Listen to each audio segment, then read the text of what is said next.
අමර බබා මොකද කරන්නේ? මේ බේතක් හොයනවා. මොනවටද? මෙවුවා හන්දි බේත් ඇට කැඳුම් බිඳුම් වලට හා ළමයින්ට රත බෙහෙත් වලට මේවා ගන්න. මොනවද ඉතින්?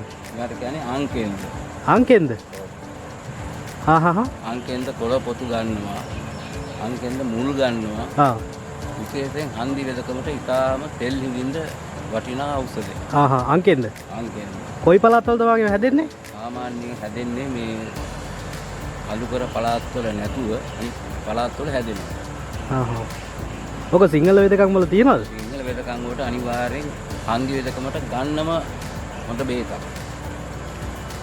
ඔය ඩඩිය ගස් ලොකු වෙනවද නැත්නම් ඔය ගානමද? නෑ මේකදී ලොකු වෙන ගස් තියෙනවා. ලොකු වෙනවා, පැල තියෙනවා. සාමාන්‍යයෙන් මේ කොළ පොඩි කරපුවම මේ වගේ අමුතු සුවඳකුත් එනවා. ඉඹලා බලන්න ඕන නම් මේක හරි සුවඳයි.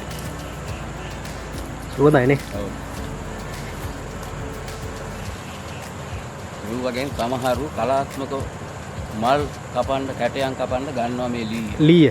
ඒ කියන්නේ ගොඩක් ලොකු වෙන ගස් జాතියක් නේ. එතකොට ඔය තියෙන්නේ අංකෙන්ද ගන්නවා කැඩුම් බිඳුම් වෙදකම් වලට. කොළ පොතු සියල්ලම ගන්නවා. ළමා රෝග වලට තෙල් ඉඳින්නත් ගන්නවා. තෙල් ඉඳින්න කොළද ගන්න එතකොට පොතුද?